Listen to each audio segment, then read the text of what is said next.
নমস্কার। দেখতে দেখতে আর একবার আমরা 1 জুলাইতে এসে দাঁড়ালাম। আর 1 জুলাইতে কেবল আমরা ডাক্তার নই, আমরা সবাই আমাদের এই আধুনিক পশ্চিমবাংলার রূপকার স্রষ্টা, পশ্চিমবাংলার এবং পশ্চিমবাংলার মানুষের বর্তমান এবং ভবিষ্যৎ নিয়ে যিনি অনেক কাজ করেছেন, যিনি অনেক ভেবেছেন, যার জীবনেও সমস্যার কোনো অভাব ছিল না, সেই বিধানচন্দ্র রায়ের প্রতি আমাদের প্রণাম, আমাদের শ্রদ্ধা। দেখুন, আমাদের জীবনে কারো জীবন তো একমুখী নয়। তো একদিক দিয়ে বিধানবাবুর কথা বলতে গেলে পশ্চিমবঙ্গের দ্বিতীয় মুখ্যমন্ত্রী হিসেবে তিনি যেভাবে সেই স্বাধীনতা উত্তর যুগে, যেখানে পশ্চিমবঙ্গের প্রথম মুখ্যমন্ত্রী আমাদের প্রফুল্লবাবুর সময়টা খুব একটা ভালো কাটেনি, তারপর বিধানবাবু সেই সাংঘাতিক দুর্যোগের মধ্যে এসে আমাদের একটা হাল ধরলেন। তারও অনেক সমস্যা ছিল। আজকে হয়তো আমরা এক একটা মানুষের জীবনকে একটা মনোক্রোম্যাটিকভাবে দেখি। বিধানবাবুর যেরকম দুর্গাপুর, যেরকম কল্যাণী এবং বিধানবাবুর lot of developmental projects in West Bengal ছিল, সেই রকম বিধানবাবুকে অনেক সমস্যার সম্মুখীন হতে হয়েছে। কিছু সমস্যা তিনিও সমাধান করতে পারেননি। তিনি কেন্দ্রের সঙ্গে সেই দড়ি টানাটানি করে যে ট্যারিফ ইকুয়ালাইজেশনে পশ্চিমবঙ্গ খোঁড়া হয়ে গেছিল, তার সমাধান করতে পারেননি। তিনি আমাদের পশ্চিমবঙ্গের ট্যাক্স রেভিনিউ অ্যালোকেশন তিনি সমাধান করতে পারেননি। অ্যাট দ্য সেম টাইম এই যে রেফিউজি ক্রাইসিসে আজকে পশ্চিমবঙ্গেরকে অত্যন্ত কিপ্টের মতো কম্পেনসেট করতে হয়েছিল, সেটাও উনি অনেক চেষ্টা করেছিলেন। তাও সেই সময়কার এই যে হিসেবের গরমিলগুলো, সেটাও ওনাকে যথেষ্ট যন্ত্রণা দিয়েছিল।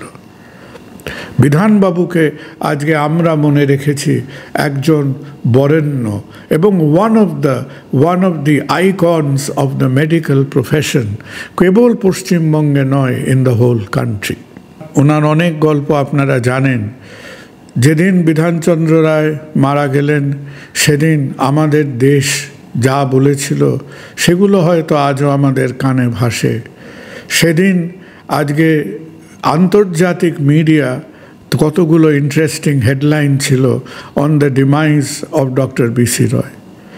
আমার মনে হয় খুব সম্ভব যে ইংল্যান্ডের কোনো প্রথিতযশা খবরের কাগজ বলেছিলেন, world's biggest doctor passes away.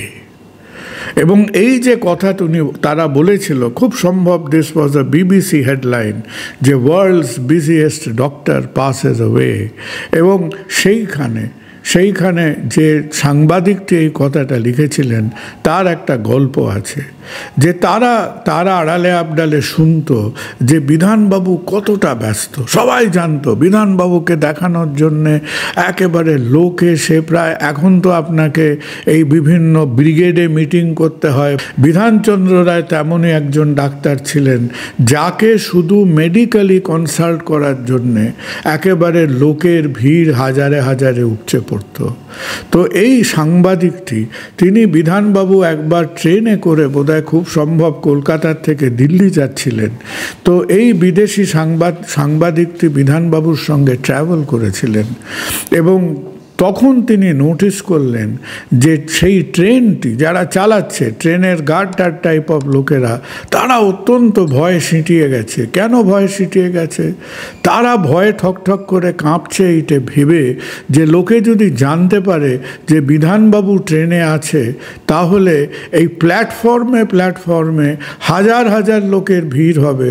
সুতরাং তারা চেষ্টা করছে যে কত কম স্টপেজ দিয়ে এই ট্রেনটা কলকাতা থেকে দিল্লি পৌঁছতে পারে। এমনই ছিল তার পারদর্শিতা। মেডিসিন অনেক পাল্টেছে। আর আজকে হয়তো আমরা 1 জুলাইতে এসে দাঁড়িয়ে আমরা যারা অমনি এক প্রাতঃস্মরণীয় প্রণম্য মানুষের, যারা আমরা খুবই সামান্য এবং সাধারণ উত্তরস্বরী, আজকে আমরা যদি একটা কথা বলি যে দেশের মধ্যে প্রাক স্বাধীনতা যে 7.5 দশক চলে গেল, সেখানে আমাদের ডাক্তারদের অবস্থা কী, ডাক্তারির অবস্থা কী? যে ডাক্তাররা আজকে আমরা ভারতবর্ষে ধরুন কম বেশি প্রায় 10 লক্ষ ডাক্তার আছে। এই 10 লক্ষ ডাক্তারকে আপনি ইংরেজি হিসেবে বললে প্রায় 1 মিলিয়ন ডক্টরস দাঁড়াবে। So in a country which has 1 million doctors, যদি এক কথায় বলতে চান যে ডাক্তারদের অবস্থাটা কি, তাহলে বলতে হবে যে যদি বিধানবাবু আজকের দিনে বেঁচে থাকতেন তারও কিন্তু কপালে বেশ কিছু চিন্তার ভাঁজ পড়ত। কেন চিন্তার ভাঁজ পড়ত? কারণ দাঁড়িপাল্লার একদিকে যদি ভালোটা রাখেন আর আরেক দিকে যদি খারাপটা রাখেন, তাহলে এই ভালোর দিকটা আর খারাপ বা দুশ্চিন্তার দিকটা মাঝে মধ্যে এর ব্যালেন্সটা কিন্তু গণ্ডগোল হয়ে যাচ্ছে। It is absolutely correct. এই কথাটা ঠিক যে আমাদের দেশে এখন ডাক্তাররা বহু মানুষকে, আরও বেশি মানুষের কাছে চিকিৎসা নিয়ে পৌঁছতে পারছেন। স্বাধীনতার সময় থেকে শুরু করে দেশের মধ্যে চিকিৎসা ব্যবস্থা তো ছিলই না, একটা এপিডেমিক স্কেলে চিকিৎসার অব্যবস্থা ছিল। সাধারণ মানুষের কাছে চিকিৎসার পৌঁছানোর কোনো উপায় ছিল না। একটা সরকারি হাসপাতাল, আজকের পিজি হাসপাতাল, মেডিকেল কলেজ, আরজি কর, আমাদের মুম্বাই, চেন্নাইয়ের এক একটা প্রথিতযশা গভর্নমেন্ট হসপিটাল, এগুলো ছিল একটা 5 স্টার এলিটিস জায়গা। আর সাধারণ মানুষরা গ্রামে গঞ্জে কিছু হয়তো আমাদের ওই আয়ুর্বেদিক, ইউনানি এই সব কিছু টোটকার ওপর বেঁচে থাকতেন। আর not for nothing, সেই সময়টার কথা ভেবে দেখুন যে আমাদের প্রায় 50 থেকে 60, 50s to 60s অবধি আমাদের লাইফ এক্সপেক্টেন্সি 45 থেকে 50-এরও ছুঁই করতো না। সেইখান থেকে আমরা অনেকটা এগিয়েছি। আমাদের মানুষকে চিকিৎসা দেওয়ার কিছু আমরা উপায় বেরিয়েছে। আমাদের মানুষের আয় খানিকটা বেড়েছে। গভর্নমেন্ট, বিভিন্ন রাজ্য সরকার, কেন্দ্রীয় সরকার অনেক কটা স্কিম ইন্ট্রোডিউস করেছেন। সুতরাং সেই একটা দুর্ভিক্ষ পীড়িত অব্যবস্থার থেকে এখন আমরা খানিকটা, সবটা কখনোই নয়, খানিকটা স্বাস্থ্য ব্যবস্থা মানুষের কাছে দিতে পারছি। একজন অ্যাভারেজ ভারতবাসী, সে যে একেবারে ধরুন যারা ঋণগ্রস্ত হয়ে পড়তো, যাদের ভিটে মাটি বিক্রি করতে হতো মেয়েকে বিয়ে দেওয়ার জন্যে নয়, ছেলে মেয়েকে পড়াবার জন্যে নয়, একটা ভারতবাসীকে বেশিরভাগ ক্ষেত্রে ঋণগ্রস্ত হতে হতো অসুখের চিকিৎসা করার জন্যে। এখন সেই সংখ্যাটা এখনও আছে, কিন্তু আগের থেকে খানিকটা ইমপ্রুভ করেছে। তাহলে এগুলো নিয়ে আমরা হয়তো সবিস্তারে আরেক দিন আলোচনা করব। বাট আমি একজন ডাক্তার, আমি ডাক্তার হিসেবে যদি দেখি, আমি কম বেশি 28 বছর ধরে এই দেশে ডাক্তারি করছি। এই প্রায় 3 দশক সময়ের মধ্যে আমরা ডেফিনেটলি বেশি মানুষের কাছে পৌঁছতে পারছি। এবারে প্রশ্নটা হলো যে অনেক কিছু ব্যাপারটা তালগোল পাকিয়ে আছে। প্রথমত একটা খাপছাড়া ব্যাপার, খানিকটা সরকারি ব্যবস্থা, খানিকটা বেসরকারি ব্যবস্থা, আবার সমস্ত বেসরকারি ব্যবস্থা সরকারি টিমগুলোকে খুব হাসি মুখে নেন না, তাদেরও কিছু কারণ আছে। এই যে তালগোল পাকানো একটা পরিস্থিতি, এই তালগোল পাকানো পরিস্থিতিটার মধ্যে একটা স্পষ্টতা, একটা ক্ল্যারিটি আনতে হবে। এবং এই স্পষ্টতা বা ক্ল্যারিটি আনার দায়িত্ব অবশ্যই ডাক্তারদের নয়, সরকারের। সুতরাং গভর্নমেন্ট চেষ্টা করছেন, government both at the central and state level চিকিৎসাকে পৌঁছে দেওয়ার চেষ্টা করছেন। কিছুটা আমরা পেরেছি, but still the situation is very confused. আগামী দশকের দিকে চেয়ে দেখুন, আমরা প্রায় সপ্তাহে 15 বার করে এই কথাটা শুনতে পাই যে ভারতবর্ষের অর্থনীতি বাড়ছে, আমরা 6 নম্বর থেকে 5 নম্বর হয়েছি, 5 নম্বর থেকে 4 নম্বর হয়েছি, আমরা 2047-এর মধ্যে ডেভেলপড কান্ট্রি হবার চেষ্টা করছি। Absolutely correct. কিন্তু প্রশ্ন হলো 2047-এর মধ্যে ভারতবর্ষের হেলথ কেয়ার সিস্টেম, সেটা কি সম্পূর্ণ বেসরকারি হবে, সেটা কি সম্পূর্ণ সরকারি হবে? গভর্নমেন্ট কি হাসপাতাল রাখবে, না গভর্নমেন্ট সম্পূর্ণ ইন্স্যুরেন্স দেবে? ইন্স্যুরেন্সের কত টাকা কোন হাসপাতালকে দেওয়া হবে সেই সম্বন্ধে আমাদের একটা এগ্রিমেন্ট হবে কিনা? এখনকার এই যে একটা কনফিউজড পরিস্থিতি, এই কনফিউশনের বলি হচ্ছে পাচ্ছেন সাধারণ মানুষরা, খানিকটা পাচ্ছি অনেকটা পাচ্ছি না, এই সিচুয়েশনের একটা ক্ল্যারিটি আসা দরকার।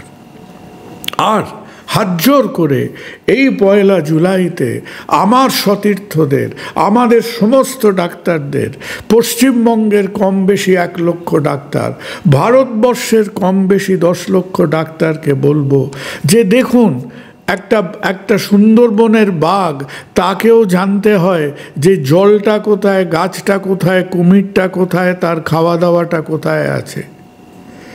যে উটটা একটা মরুভূমির মধ্যে চড়ে বেড়ায়, তাকেও জানতে হয় যে মরুভূমির কোথায় কোথায় গেলে যে কিছুটা গাছগাছালি, কিছুটা জলের সন্ধান পাবে।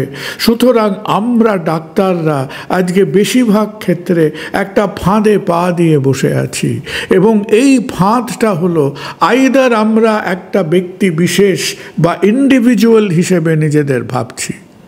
আমার মোটামুটি মাস কেটে গেলে, আমার মোটামুটি একটা ফাইন্যান্সিয়াল টার্গেট মিটে গেলে হয়ে গেল। কিছু কিছু ডাক্তাররা ভাবছেন আমার ছেলে মেয়েকে ঠেলে ঠুলে এটা ওটা মেডিকেল কলেজে ঢুকিয়ে দিলে, নার্সিং হোমটায় বসিয়ে দিলে আমার কাজ মিটে গেল। হলো হয়তো, নিশ্চয়ই সেটা আমাদের ব্যক্তিগত গোলস অ্যান্ড ব্যক্তিগত টার্গেটের পক্ষে ঠিক আছে। আর তার বাইরে যখন আমরা এই ডাক্তারি প্রফেশন, ডাক্তারি পেশাটাকে নিয়ে চিন্তা ভাবনা করছি, দুঃখের সঙ্গে বলতে হচ্ছে সেই চিন্তা ভাবনার মধ্যে প্রফেশনটাকে ছাড়িয়ে যাচ্ছে পলিটিক্যাল বায়াস। আজকে কেউ তৃণমূলের দৃষ্টিভঙ্গি দিয়ে দেখছেন, কেউ বিজেপির দৃষ্টিভঙ্গি দিচ্ছেন, কেউ সেই বামপন্থার আতস কাছে এখনো চোখ লাগিয়ে বসে আছে। এবং বামপন্থার যে আইডিয়া আজকে পৃথিবীর হেলথ কেয়ার সম্বন্ধে, সেটা সত্যিই অ্যাপ্লাই করা খুব মুশকিল। কিন্তু প্রশ্নটা হলো যে আমাদের প্রফেশনটাকে নিয়ে যদি ভাবতে হয়, তাহলে একটা প্রফেশনাল অস্তিত্ব দরকার। আমাদের কিছু কিছু অ্যাসোসিয়েশন আছে, কেন্দ্রীয় স্তরে, রাজ্য স্তরে ইন্ডিয়ান মেডিকেল অ্যাসোসিয়েশন আছে। আজকে ইন্ডিয়ান মেডিকেল অ্যাসোসিয়েশন যে কোনো পলিটিক্যাল পার্টির থেকেও বেশি পলিটিসাইজড। আমি এখনও ইন্ডিয়ান মেডিকেল অ্যাসোসিয়েশনের মধ্যে হেলথ কেয়ার ডেলিভারি নিয়ে, হেলথ কেয়ার প্রাইসিং নিয়ে, হেলথ কেয়ার স্কিম রিইভ্যালুয়েশন নিয়ে কোনো কথাবার্তা শুনি না। আমি কি কথাবার্তা শুনি? আমি খালি কথাবার্তা শুনি যে কি করে আমরা এবছর ইলেকশন থেকে সামনের বছর ইলেকশনে যাব, কোন গোষ্ঠী মারামারি বোমাবাজি করে কোন গোষ্ঠীর ওপরে ডমিনেট করবে। আমাদের হয় আমরা একটা কনস্ট্রিক্টেড ইন্ডিভিজুয়াল সীমিত দৃষ্টিভঙ্গি নিয়ে বসে আছি, আর না হলে আমরা একেবারে যুযুধান পলিটিক্যাল পক্ষ হয়ে দাঁড়িয়েছি। আজকে আইএমের বডি টাইপ অফ একটা ইলেকশন যখন হয়, সেটা কোনো অংশে তার যে হিংস্রতা, তার মধ্যে যে ইলেকটোরাল করাপশন, সেটা কোনো মতে একটা পঞ্চায়েত ইলেকশনের কম নয়। তাহলে প্রফেশনটার দিকে চেয়ে দেখছে কে? আজকে কে গভর্নমেন্টকে উঠে দাঁড়িয়ে বলছে যে আমরা এই যে একটা হুড়ুর করে ডাক্তার প্রডিউস করে যাচ্ছি, যেখানে আমাদের হাসপাতালের সংখ্যা সীমিত, বেডের সংখ্যা সীমিত।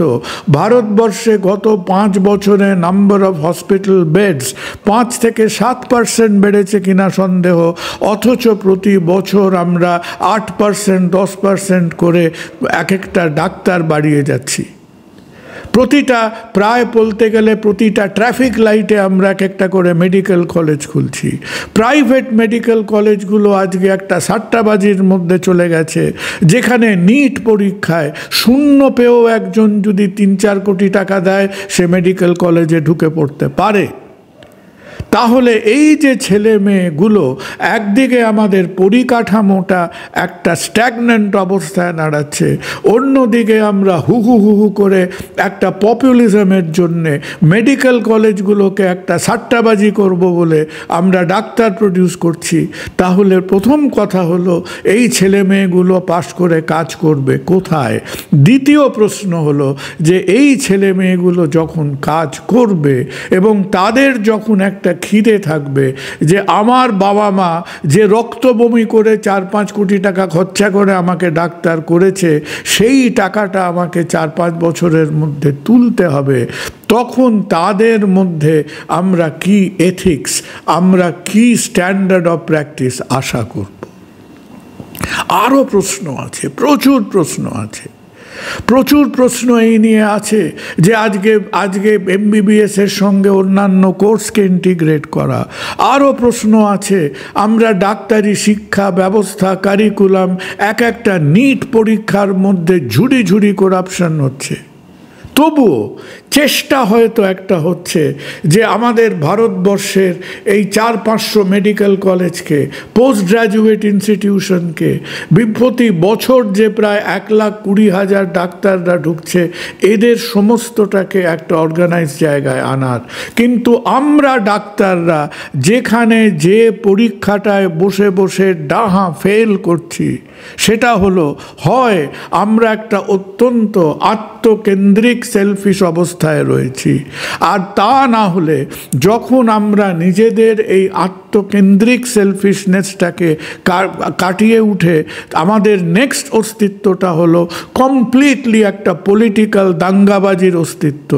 আমাদের পেশা, আমাদের প্রফেশন, ডাক্তারি as a health care delivery, সেখানে কিভাবে ডাক্তাররা একটা স্ট্যান্ডার্ড সৎভাবে কাজ করতে পারে, কিভাবে আজকে ডাক্তারির সঙ্গে গভর্নমেন্ট ফেসিলিটিকে আমরা ইন্টিগ্রেট করতে পারি। আজকে আমাদের এই পুণ্যতিথির কথাবার্তাটা অত্যন্ত দুঃখের সঙ্গে শেষ করতে হচ্ছে যে এই ফান্ডামেন্টাল, এই অতি প্রয়োজনীয় কথাবার্তা বলার মতো কোনো বুদ্ধি, কোনো মেরুদণ্ড, কোনো স্পৃহা, কোনো ইচ্ছা আমি এখনও সংগঠিতভাবে কোনো ডাক্তার অর্গানাইজেশন বা অ্যাসোসিয়েশনের এখনো অবধি দেখিনি। আমাদের এই স্বার্থপরতাটাকে কাটিয়ে, আমাদের এই রাজনৈতিক খোসামত করার যে একটা প্রবণতা, এটাকে কাটিয়ে যদি আমরা নিজেদের পেশার দিকে চোখ দিই, আমাদের ভবিষ্যতের দিকে চোখ দিই, যে ছেলেমেয়েগুলো পাশ করে বেরোচ্ছে তারা যেন একটা সৎভাবে, সহজভাবে নিজের জীবনটাকে এগিয়ে নিয়ে যেতে পারে, তাহলে হয়তো 1 জুলাইয়ের দিনটা খানিকটা সার্থক হবে। নমস্কার।